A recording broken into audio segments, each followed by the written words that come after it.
Ads లేకుండా latest episodes చూడండి. సీతారత్నం గారు మోస్తున్న నిందని నింద అని అర్థం చేసుకోవాలి. విరాజ్ చైత్రలు ఆ విషయాన్ని చెప్పడానికి ఎంత ప్రయత్నించినా అమ్మ వినలేదు, వినదు కూడా. కానీ మనం అమ్మకి అర్థమయ్యేలా చేయాలి. మనమేం చేయగలం? ఇందాక మీరే విన్నారు కదా. విన్నది చూసింది ఏదీ నిజం కాదు, జరిగిందే తెలియాలి. విఠలరావు అనేవాడు సీతారత్నం గారి జీవితం మీద వేసిన మచ్చని అమ్మ నిజమని అనుకుంటుంది. ఆ కారణాన్ని పట్టుకునే విరాజ్ చైత్రలు కలవకూడదని అమ్మ పంతం పట్టి కూర్చుంది. ఆ మచ్చ నిజం కాదు, నింద అని తనకు అర్థమైతేనే ఈ సమస్యకు పరిష్కారం దొరుకుతుంది. పాపం విరాజ్ దీనికోసం వాడి జీవితాన్నే పణంగా పెట్టబోతున్నాడు. ఆనంద్ గారు, అవును, విరాజ్కి ఈ ఆస్తిలో ఉన్న హక్కుని, కంపెనీలో తన వాటాని కూడా ఆ విఠల్ గాడు చెప్పే నిజం కోసం వదులుకోవడానికి సిద్ధపడ్డాడు. విరాజ్ తన జీవితంలో చైత్ర కన్నా ఏది విలువైంది కాదని వాడి హక్కుగా ఉన్న ప్రతి రూపాయిని ఆ విఠల్ గాడి పేరు మీద రాసివ్వడానికి సిద్ధపడ్డాడు. ఇదంతా జరగకుండా ఆపాలంటే ఒక్కటే మార్గం, అమ్మ జరిగిన వాస్తవాన్ని అర్థం చేసుకోవడం. తనకి అర్థమయ్యేలా మనమే చేయాలి. తప్పకుండా తప్పకుండా చేద్దాం ఆనంద్ గారు. గీత కథ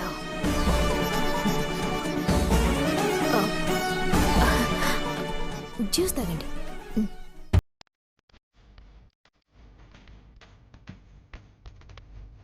ఒక్క గ్లాస్ జ్యూస్ ప్రేమతో తెచ్చినందుకు ఇంత పెద్ద న్యూస్ ని ఎక్స్క్లూసివ్ గా తెలుసుకోగలిగానా? చైత్ర, నీ తల్లి మీద పడిన మచ్చని తుడిచేస్తావా?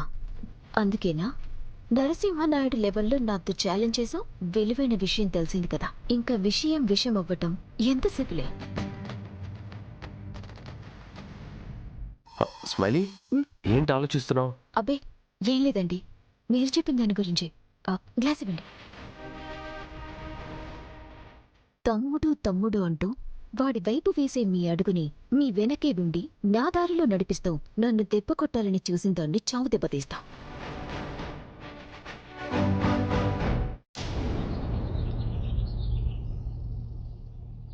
ఏంటమ్మా నువ్వు అనేది? ఇంత జరిగిందా? అందుకేనా మన చిన్నోడు మొన్న ఆఫీస్కి వెళ్తాననే మాటలు మాట్లాడాడు? అవును బామ్మగారు, అత్తయ్య గారు, ఇలాంటిదేదో జరుగుతుందని నాకు అనిపిస్తూనే ఉంది. అదే ఆ రోజు ఆనంద్ గారితో ఇండైరెక్ట్ గా కూడా అన్నాను. నా మాటని ఆయన మనసుకు తీసుకోకపోగా నేనేదో తప్పు చేసినట్టు మాట్లాడారు. కానీ యాక్చువల్గా ఆ చైత్ర వేసిన ప్లాన్ లో భాగంగా విరాజ్ అమాయకంగా ఒక రాంగ్ స్టెప్ తీసుకున్నాడు. ఆయన ఇప్పుడు జరిగిపోయిన దాని గురించి కాదు, జరగబోయే ఘోరాన్ని గురించి ఆలోచించాలి. ఆ చైత్ర ఈ ఇంట్లో ఎలాగైనా సెటిల్ అయిపోవాలని, తన మాటని నెగ్గించుకోవాలన్న పంతంతోటి పాపం విరాజ్ని తన సర్వస్వం కోల్పోయేలా చేస్తుంది. అలా జరగకూడదు, అలా జరగడానికి వీల్లేదు. అలా జరగకూడదు అంటే ఆ చైత్ర సంక్రాంతి పోటీల్లో గెలవకూడదు.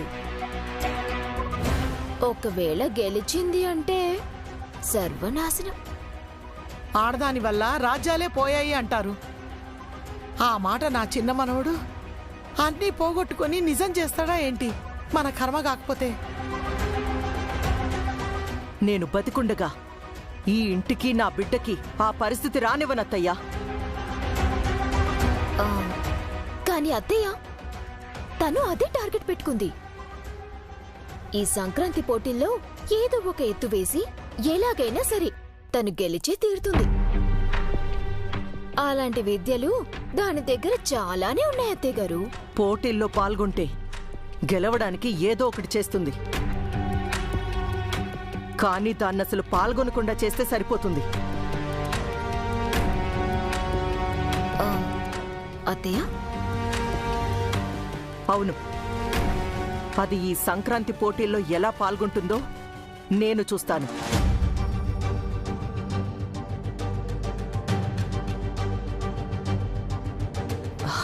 అత్తయ్య గారు, మీరు వెళ్ళి టాబ్లెట్స్ వేసుకొని రండి, గుడికి బయలుదేరతాం.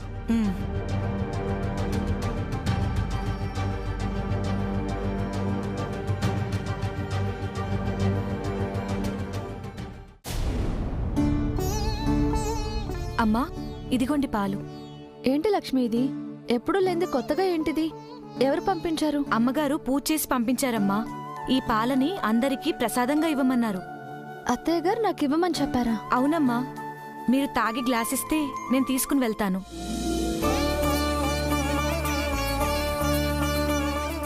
పోటీలో గెలవడానికి నీ కోడలికి శక్తి కావాలని ఈ పాలు పంపించారా అత్తయ్య? మీ ఉద్దేశం ఎలాంటిదైనా మీరు మెచ్చిన కోడలిగా నేను ఇంట్లో అడుగు పెట్టి తీరుతాను.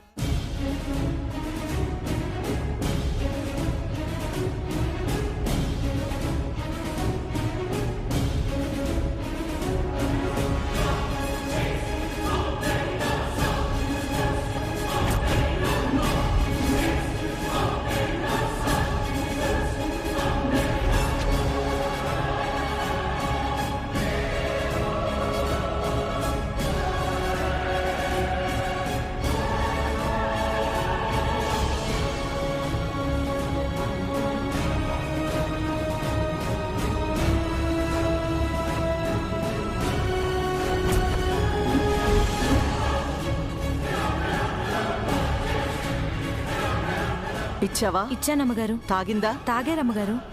ఇదిగోండి గ్లాసు. ఇంకెవరికైనా ఈ ప్రసాదం పాలు ఇమ్మంటారమ్మా? అక్కర్లేదులే. అమ్మా, విరాజ్ బాబు గారికి ఇవ్వడం మర్చిపోయాను. నేనిస్తానులే కానీ నువ్వెళ్ళు.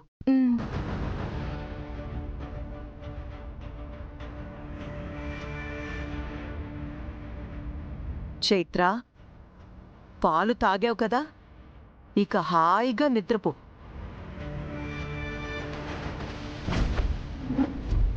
ఈ సంక్రాంతి పోటీల్లో నువ్వు లేవు.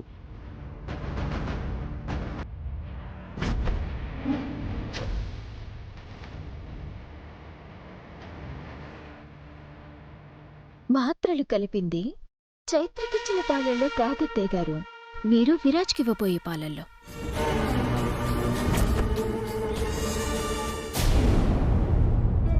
రే విరాజ్, ఆల్ ది బెస్ట్ రా. నాకు చైత్ర మీద నమ్మకం ఉంది, తనకి సపోర్ట్గా నువ్వున్నావు. So no issue. మీరు అనుకున్నది అనుకున్నట్టుగా జరుగుతుంది. ఏంటి ఆనంద్? అదే అమ్మా, ఏ ఇష్యూ లేకుండా పోటీ సక్రమంగా జరగాలి అంటున్నా. విరాజ్, ఈ పాలు తీసుకోనన్నా. ఈ ఇంటికంతా మంచి జరగాలని పూజ చేశాను. ఇదిగో ఈ పాలే ప్రసాదం, తీసుకో. మరి అన్నయ్యకి? మేమంతా ఆల్రెడీ తాగేశాను రా, నువ్వు తీసుకో.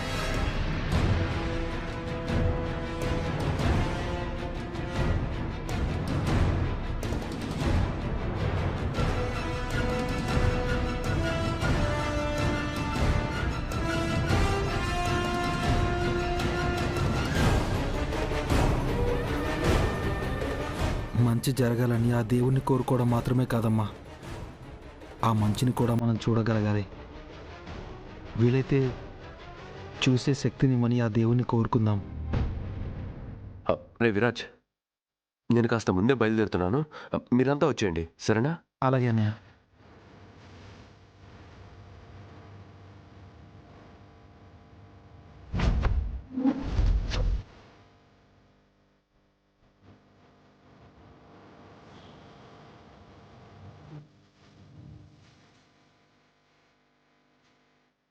అమ్మా, ఒక మాట చెప్తాను. నువ్వు కోరుకున్న పరువు గల మనిషి ఇంటికి కోడలుగా ఉంటుందమ్మా. అన్నీ నీకు తొందరలోనే అర్థమవుతాయి. నువ్వేం చేస్తున్నావో అది నీకు అర్థమైతే నాకదే చాలు నాన్నా. నువ్వు బాగుండడమే నాకు కావాలి. అది తెలుసుకో ముందు. ఆ పరువు తక్కువ మనిషి కోసం నీ సర్వస్వాన్ని ఎవరికో దారదత్తం చేయాలనుకుంటున్నావు. అది జరగకూడదనేరా ఆ భగవంతుణ్ణి నేను కోరుకునేది.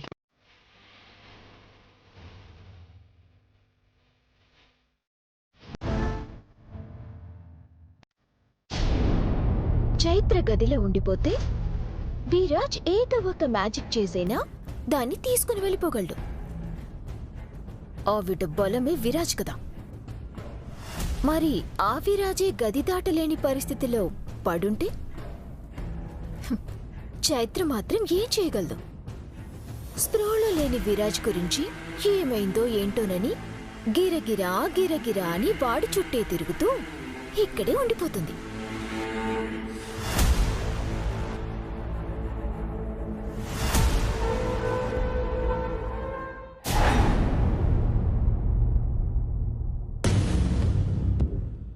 ఏంటి చైత్ర, సంక్రాంతి పోటీల్లో గెలిచేసి ఏదో చేసేద్దామని డ్రీమ్ ప్రాజెక్ట్ ని బాగానే డిజైన్ చేసుకున్నట్టున్నావు. చూస్తావుగా స్మైలీ. అయినా బెస్ట్ కపుల్ ప్రోగ్రాంలో నువ్వే చూసావు కదా, నెక్స్ట్ ఇప్పుడు ఎలా ఉండబోతుందో ఊహించుకో. అబ్బో, భారీ ఎక్స్పెక్టేషన్స్ పెట్టుకోమంటావైతే. తక్కువేం పెట్టుకోవద్దు అని చెప్తున్నాను. అంతేకాదు, అత్తయ్య గారు చెప్పారే కోడలిగా హారతిచ్చి ఇంట్లోకి ఆహ్వానిస్తాను అని, ఆ మాటల్ని కూడా నిజం చేస్తాను.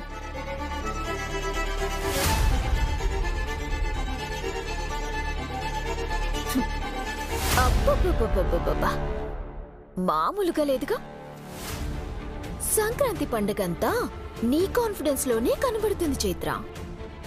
అయినా పందెంలో పాల్గొనే కోడిలాగా నువ్వు ఓ తెగరెచ్చిపోతున్నావు కానీ ఇక్కడ నువ్వు పందెం కోడివి కాదమ్మా, చికెన్ షాప్లో కోడివి.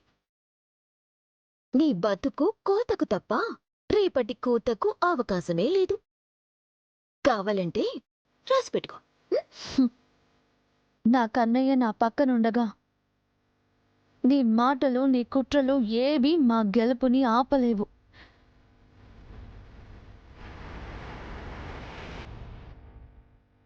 చూద్దాం చైత్ర, అన్నిసార్లు గెలిపేనా అప్పుడప్పుడు ఊహించని మలుపులు కూడా ఉంటాయి.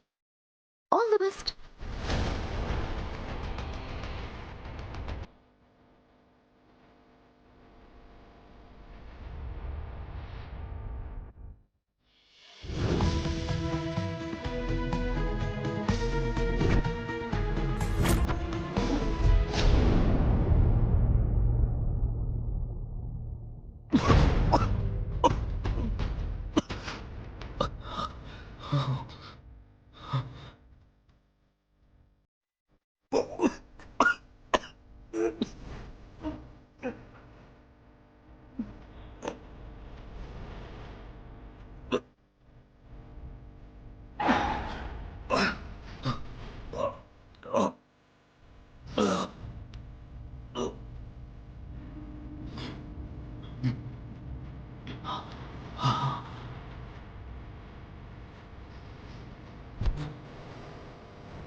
చైత్ర చైత్ర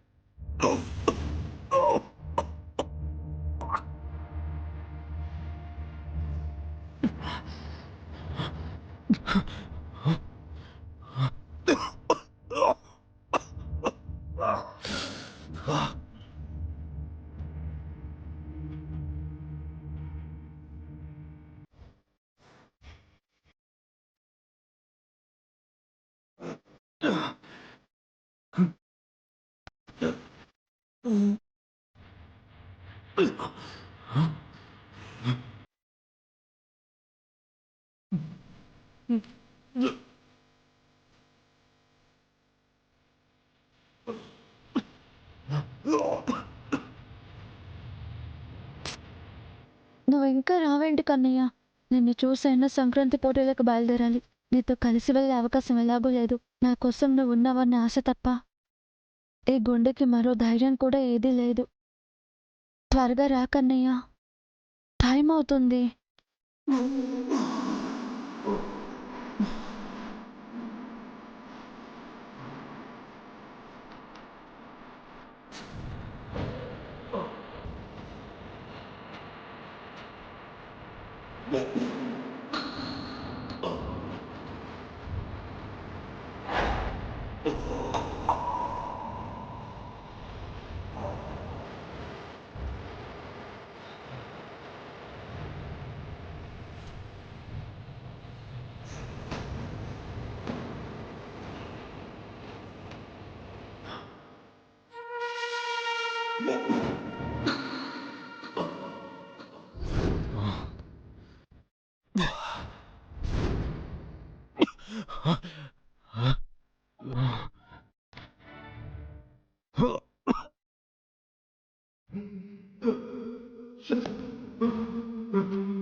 చైత్ర, నన్ను నీ నుంచి దూరం చేయడం నేను బ్రతికుండగా జరగదని చావైన చైత్ర నుంచి విరాజ్ని దూరం చేయగలదేమో అని ఇలా చేసుంటారు.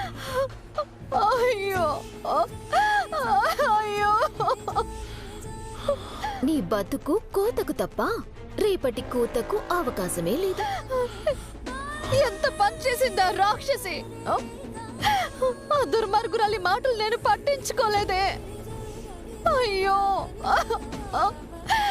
నువ్వు రాలేవు, వచ్చిన గెలవలేవు అంటే ఏదో కడుపు మంటతో అన్నదనుకున్నాను. అది నీ ప్రాణాలు తీస్తుందని నేను ఆలోచించలేదు కన్నయ్య, ఆలోచించలేదు. లేదు, నీకేం కాదు కన్నయ్య, నీకేం కాదు, నీకేం కానివ్వను. హాస్పిటల్కి వెళ్ళాలి, హాస్పిటల్కి వెళ్దాం, హాస్పిటల్కి వెళ్ళాలి, హాస్పిటల్కి తీసుకెళ్తాను కన్నయ్య.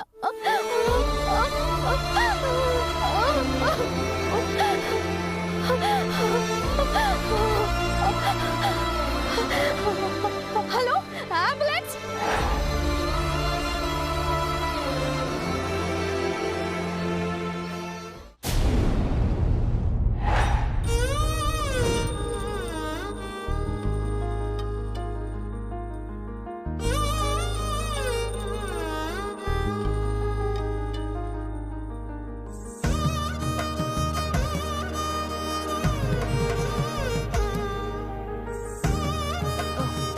సార్, అక్క రాక్ స్టార్ వస్తారు కదా? వస్తారు మహి. వాళ్ళు ఇక్కడికి వచ్చి ఈ పోటీలో గెలిస్తేనే వాళ్ళ జీవితంలో సంతోషానికి ఒక దారి దొరుకుతుంది. అదే జరిగితే అంతకన్నా ఏం కావాలి సార్?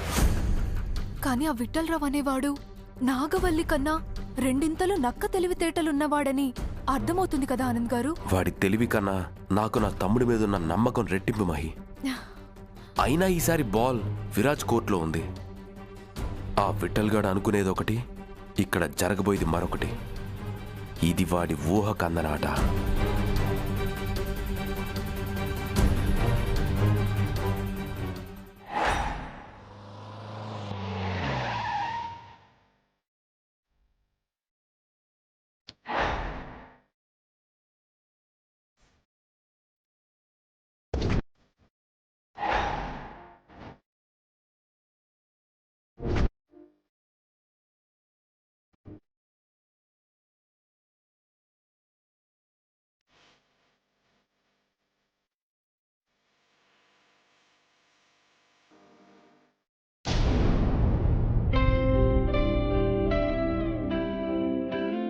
పెద్దోడా, ఎప్పటికంటే ఈసారి సంక్రాంతి పోటీల ఏర్పాట్లు చాలా గ్రాండ్ గా అరేంజ్ చేసినట్టున్నావు.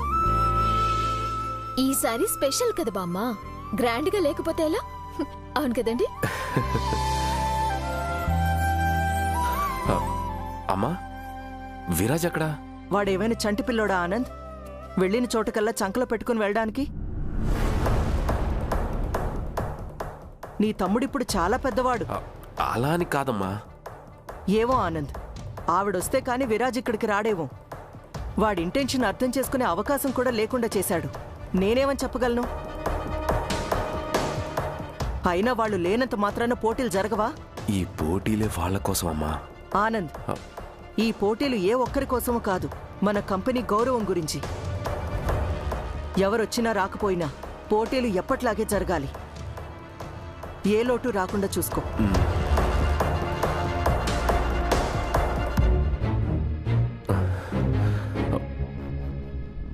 మహి, నువ్వేం కంగారు పడకు, వాళ్ళు తప్పకుండా వస్తారు.